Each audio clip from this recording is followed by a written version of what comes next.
2 நாட்களுக்கு முன்பு தனது குருத்துவத்தின் 60வது ஜூபிலி ஆண்டை கொண்டாடும் ஒரு குரு திருப்பலியிலே ஆற்றும் பிரசங்கத்தை கேட்கும் சந்தர்ப்பம் எனக்கு கிடைத்தது. அந்த பிரசங்கத்தை கேட்க ஆரம்பித்தவுடன் ஏண்டா இதை கேட்க நம்ம முயற்சிக்கின்றோம் என்று சொல்லி எனக்கு ஒரு ஆதங்கம், ஒரு எண்ணம்.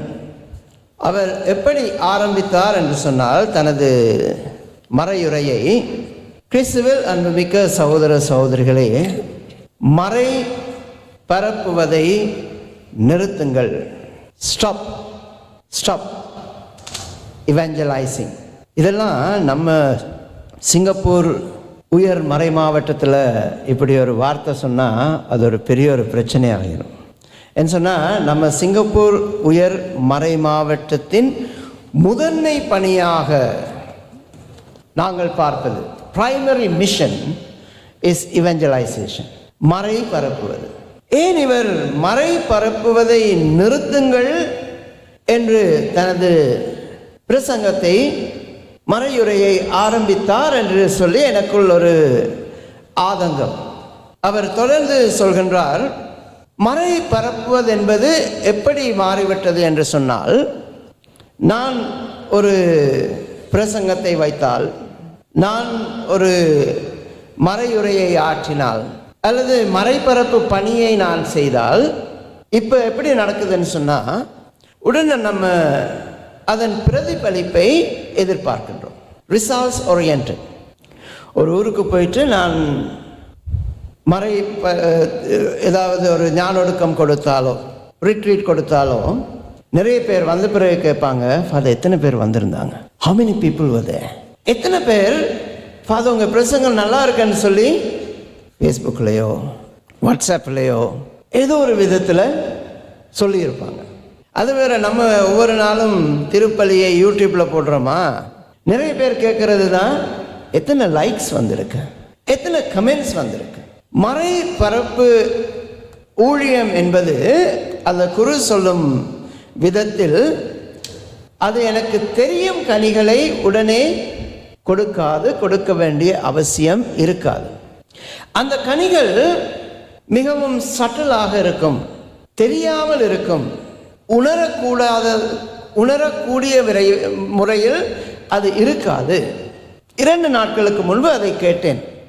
ஆனாலும் I was not satisfied. அவர் கொடுத்த அந்த எக்ஸ்பிளனேஷன், உடனே உங்களுக்கு ரிசல்ட்ஸ் வேணாம், அது பிறகு வரலாம், தெரியாத விதத்தில் வரும் என்பது எனக்கு மனதுக்கு ஒரு நிம்மதியை கொடுக்கவில்லை.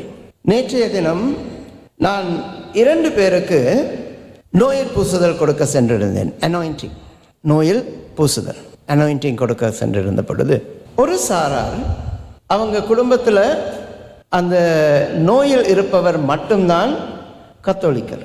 மற்ற அங்கே ஆஸ்பத்திரியில் இருந்தவங்க, அந்த ஹாஸ்பிட்டலில் இருந்தவங்க மற்ற 3 பேரும் கத்தோலிக்கர்கள் இல்லை. அடுத்த குடும்பம், முழு குடும்பமே கத்தோலிக்கர்கள். நம்ம முதலாவது குடும்பத்தை விட்டுட்டு 2வது குடும்பத்தை பார்க்கலாம், கத்தோலிக்க குடும்பம். நான் போயிட்டு அவருக்கு நோயில் பூசுதல் கொடுப்பதற்கு செபத்தை ஆரம்பித்து பிதாசுதன் பரிசுத்த ஆவியின் பேராலே சொன்னேன். ஒரு பதிலும் இல்லை. இங்கேருந்து சங்கி போயிருக்கிறேன் அவங்களுக்கு கடைசி ஆசீர்வாதம் கொடுப்பதற்கு, ஒரு பதிலும் இல்லை. அதுக்கு பிறகு ஆண்டவர் உங்களோடு இருப்பாராக, ஒரு பதிலும் இல்லை. கேட்டேன், நீங்கள் கத்தோலிக்கர்களா? கத்தோலிக்கர்கள் தான். அப்போ ஏன் ரெஸ்பாண்ட் பண்ணுறீங்கல்ல? எதுக்கு ரெஸ்பாண்ட் பண்ணணும் ஃபாதர்? ஆனால் அவங்க கேட்டது அந்த எதிர்வினையாகல, வாட் ஷுட் வி ரெஸ்பாண்ட், எப்படி ரெஸ்பாண்ட் பண்ணுறது? கோயிலுக்கு போகிறீங்களா? ஞாயிற்றுக்கிழமையெல்லாம் போகிறோமே. அப்போ கோயிலில் ஃபாதர் சொல்லும் பொழுது ரெஸ்பாண்ட் பண்ணுவீங்களா? எல்லாம் போவோம், சப்ரசாதம் வாங்குவோம், திருப்பி வந்துடுவோம். பெருசெல்லாம் ஒவ்வொரு வாரமும் போவீங்களா? ஒவ்வொரு வாரமும் போவோம். இது நான் ஆரம்பத்தில் போனது. 2வது நான் கேத்தலிக்ஸ். இதனால் இந்த நிகழ்வு நடக்கும் பொழுது உங்களுக்கு தெரியல, என்ன மூடு கொஞ்சம் கோபமாயிட்டேன். காட்டலை, ஆனால் உள்ளே இருக்குது. ஸோ அதனால் 2வது நோய் பூசுதலுக்கு போனோடனே கேட்டேன். நான் போனோடனே, நீங்கள் கத்தோலிக்கர்களா? இல்லை. ஸோ இப்போ என்ன மனசில் யாருமே ரெஸ்பாண்ட் பண்ண போகிறதில்ல. அதனால் நம்மளே சொல்லிட்டு நம்மளே செய்திடலாம். ஸோ என் மனசில் ஆண்டவர் உங்களோடு இருப்பாராக, உமது ஆவியோடும் இருப்பாராக சொல்லலாம் என்ற எண்ணத்தில் போயிட்டு ஐ ஸ்டார்டட் தந்தை மகன் தூய ஆவியாரின் பேராலே. 3 பேருமே நான் கேத்தலிக்ஸ் ஆமீன் சொன்னாங்க. எனக்கு ஒரு ஐமிச்சம், கத்தோலிக்கர்களாக இருக்குமோ? திருப்பி ஆண்டவர் உங்களோடு இருப்பாராக, ஆவியாரோடும் இருப்பாராக. நான் நிப்பாட்டிட்டு கேட்டேன், கேத்தலிக்ஸா? இல்லை ஃபாதர். ஆனால் அந்த சடங்கு முழுவதுமாக அவர்கள் பதில் சொல்லிகிட்டே இருந்தாங்க. எல்லாம் முடிஞ்ச பிறகு அந்த ஆரம்பத்தில் இருந்த கோபம் இப்போ இல்லை. இப்போ ஒரு அபூர்வ சந்தோஷம். எப்படி உங்களுக்கு தெரியும்? இந்த பிரேயர்ஸ் எல்லாம் எப்படி தெரியும் என்று சொல்லும் பொழுது, இல்லை ஃபாதர், நம்ம கோயிலுக்கெல்லாம் போகிறதில்ல. கோவிட் காலத்தில் அவர் திருப்பலி பார்ப்பார். அவர் திருப்பலியை பார்க்கும் பொழுது, சரி டெலிட்ராமா பார்க்கும் பொழுது உட்காந்துருக்குறோம் இல்லையா, மூவிஸ் பார்க்கும் பொழுது உட்காந்துருக்குறோம். சரி, அது போல் திருப்பலி பார்க்குறாரு. நடுவில் ஃபாதர் வந்து ஏதாவது கதை சொல்லிட்டு போகிறாரு இல்லையா, அது கொஞ்சம் இன்ட்ரெஸ்டிங்காக இருக்குமே என்று சொல்லிட்டு we used to sit and watch the mass. முழு திருப்பலியையும் நாங்கள் அந்த கோவிட் காலத்தில் ஒரு 6 மாதம், 1 வருடம் நாங்கள் பார்த்தோம். ஒரே குடும்பமாக இருந்து பார்த்தோம். அந்த பார்க்கும் பொழுது கொஞ்சம் கொஞ்சமாக அந்த செபங்கள் நமக்கு ஞாபகமாக இருக்கின்றது. இப்போ நம்ம இவெஞ்சலைசேஷன் மைண்ட் இருக்குல்ல, திருமறை பரப்பு மைண்ட் இருக்குல்ல நமக்கு, அது ஒரு கேள்வி கேட்குது. சரி, இவ்வளவு தான் செபம் எல்லாம் செய்கிறீங்களே, கத்தோலிக்கர்களாக வர வேண்டும்னு சொல்லி ஒரு ஆர்வம் இல்லையா? அப்போ ஒரு போடு போட்டாங்க பாருங்க, it hit me like a bullet. Father, அந்த 1 வருடமும் நாம் தெரிந்து கொண்ட விடயங்களில் கத்தோலிக்கர்களாக வாழும் ஆர்வம் நமக்கு கிடைத்தது. கத்தோலிக்கர்களாக வாழும் ஆர்வம் நமக்கு கிடைத்தது. ஆகவே நாங்கள் அன்பு செய்கின்றோம், யாராவது தவறு செய்தால் மன்னிக்கின்றோம், மற்றவர்களோடு கனிவாக இருக்கின்றோம். ஆனால் கத்தோலிக்கர்களாக மாறித்தான் இதை செய்ய வேண்டும் என்று நமக்கு இன்னும் தோன்றல. But we do everything that the priest asked us to do. குருக்கள் என்ன கேட்டார்களோ ஒரு கத்தோலிக்கர் செய்ய வேண்டியது அதெல்லாம் நாம் நமது வீட்டில் செய்கின்றோம். இதுவரைக்கும் அந்த ஆர்வம் நமக்கு வரல. ஆனால் ஒரு காலத்தில் வந்தால் நாங்கள் அதை மறுப்பதாக இல்லை. அப்போ நான் கேட்டேன், உங்கள் கணவர், உங்கள் அப்பா எப்பயாவது கத்தோலிக்கத்தை பற்றி, திருமறையை பற்றி பேசினாரா? அவர் பேசுறதில்லை ஃபாதர், ஆனால் திருமறையை வாழ்ந்தார். அந்த கத்தோலிக்கம் என்ன சொல்கின்றதோ அதே போல் அவர் வாழ்ந்தார். ஆகவே நாங்களும் அதை பின்பற்றுகின்றோம், தொடர்கின்றோம். கிறிஸ்துவின் அன்புமிக்க சகோதர சகோதரிகளே, அந்த குரு சொன்ன ஆரம்பத்தை மட்டும்தான் நான் உங்களுக்கு சொன்னேன் இல்லையா? ஸ்டாப் ப்ரீச்சிங், ஸ்டாப் இவாஞ்சலைசிங், திருமறை பரப்புவதை நிறுத்துங்கள். அதுக்கு பிறகு அவர் சொன்னார், திருமறையை வாழ்வதை ஆரம்பியுங்கள். உண்மையில் நம்ம யோசிச்சு பார்த்தா நமது வாழ்வில் நாம் எவ்வளவு தூரம் கிறிஸ்தவர்களாக இருக்கின்றோம் என்று நம்மை நாமளை கேட்டால் இன்னும் முழுமையாக நான் கிறிஸ்துவாக மாறவில்லை என்பதுதான் உண்மை. இல்லாட்டி அவங்க ரெஸ்பாண்ட் பண்ணாமல் இருக்கும் பொழுது எனக்கே கோபம் வருது. அவர்கள் ரெஸ்பாண்ட் பண்ணினாலும் பண்ணாட்டிலும் நம்ம ஒரு பணி செய்ய போயிருக்கின்றோம். அந்த பணியை தனியாக இருந்தாலும் செய்திருப்போம். சில நேரத்தில் ஹாஸ்பிட்டலுக்கு போவோம், அங்கே நோயாளி மட்டும்தான் இருப்பார். அப்படி இருக்கும் பொழுது நம்ம தனியாக உட்காந்து அவருக்காக செபம் பண்ணிவிட்டு அவருக்கு கொடுக்க வேண்டிய அந்த பூசுதலை கொடுத்து விட்டு நாங்கள் வந்து விடுவோம். அந்த நேரத்தில் யாருமே நம்ம பதில் சொல்ல வேண்டும் என்று எதிர்பார்க்க மாட்டோம். ஆனால் யாராவது இருக்கும் பொழுது அவர்கள் கிறிஸ்தவத்தை மீண்டும் காட்டாத பட்சத்தில் நான் எனது கிறிஸ்தவத்தை மறக்கின்றேன் என்று சொன்னால் அந்த கிறிஸ்தவம் வலுவான கிறிஸ்தவம் அல்ல. திருமறையை நாங்கள் பரப்புவதை விட திருமறையை நாங்கள் வாழ்ந்தால் அந்த திருமறை தானாக பரவும். கிறிஸ்துவின் சீடர்களை இயேசு என்று இன்றைய நற்செய்தியில் என்ன செய்கின்றார்?